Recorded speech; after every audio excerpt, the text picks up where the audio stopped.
ఆందోళన బాటపట్టారు. దీర్ఘకాలంగా పెండింగ్లో ఉన్న తమ సమస్యలను తక్షణమే పరిష్కరించాలని డిమాండ్ చేస్తూ జిల్లా కేంద్రంలోని ధర్నా చౌక్ వద్ద మహాధర్నా చేపట్టారు. పెండింగ్లో ఉన్న 6 డిఏలను విడుదల చేయాలని, 2వ పీఆర్సీని అమలు చేయడంతో పాటు ఉద్యోగులకు రావాల్సిన 10,000 కోట్ల పెండింగ్ బిల్లులను వెంటనే చెల్లించాలని డిమాండ్ చేశారు.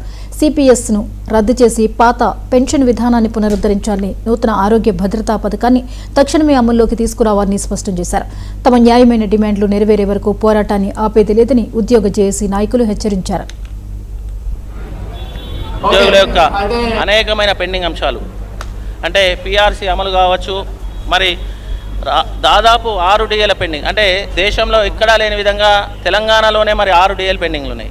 ఇంతేకాకుండా నూతన ఎంప్లాయీ హెల్త్ స్కీమ్ విధి విధానాల రూపకల్పన మరి ఈ మధ్యన వచ్చింది, కానీ దాని సరైన ఎంపానల్ హాస్పిటల్స్ లేవు.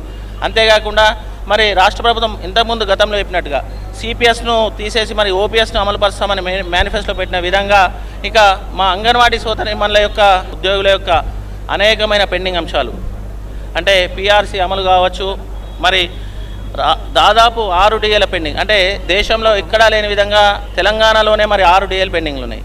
ఇంతేకాకుండా నూతన ఎంప్లాయీ హెల్త్ స్కీమ్ విధి విధానాల రూపకల్పన మరి ఈ మధ్యన వచ్చింది, కానీ దాని సరైన ఎంపానల్ హాస్పిటల్స్ లేవు. అంతేకాకుండా మరి రాష్ట్ర ప్రభుత్వం ఇంతకుముందు గతంలో చెప్పినట్టుగా